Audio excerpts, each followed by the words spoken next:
পাশাপাশি এখানে আপনাদের জানিয়ে রাখবো যে রাজ্যের বিরোধী দলনেতার পাশাপাশি আইএসএফ বিধায়ক নওশাদ সিদ্দিকী তার সঙ্গেও কথা বলেছিলেন এই যোগ্য চাকরিহারারা। তাদের সঙ্গে কথা হওয়ার পর আইএসএফ বিধায়ক কি বলেছেন শোনাবো।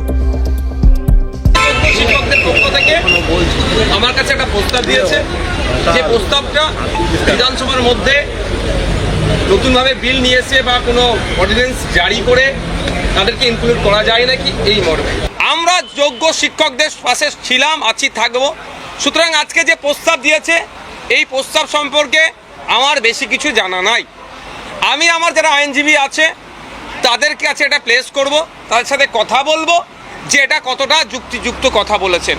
যদি এটা যুক্তিযুক্ত কথা হয়, আমি একজন সংযুক্ত মোর্চার বিধায়ক হিসাবে আমার এন্ড থেকে যতটা করা যায় যোগ্য শিক্ষকদের স্বার্থে অ্যাসেম্বলি হাউসে আমি ততটাই তাদের জন্য করব। যে 1803 জনের লিস্ট বার করেছে এটা অযোগ্য বলে, এই লিস্টের মধ্যেও স্বচ্ছতা নাই। এত কম দুর্নীতি করেছে বলে আমার বিশ্বাস হয়নি।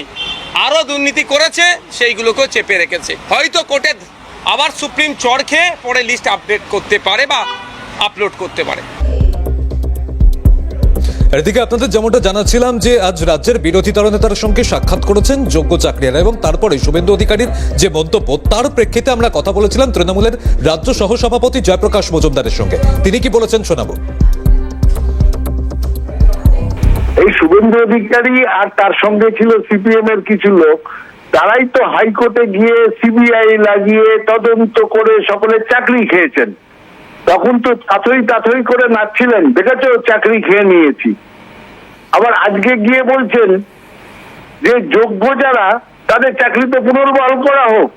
তো সেটা সুপ্রিম কোর্টে গিয়ে বলুন না, ক্ষমতা থাকলে।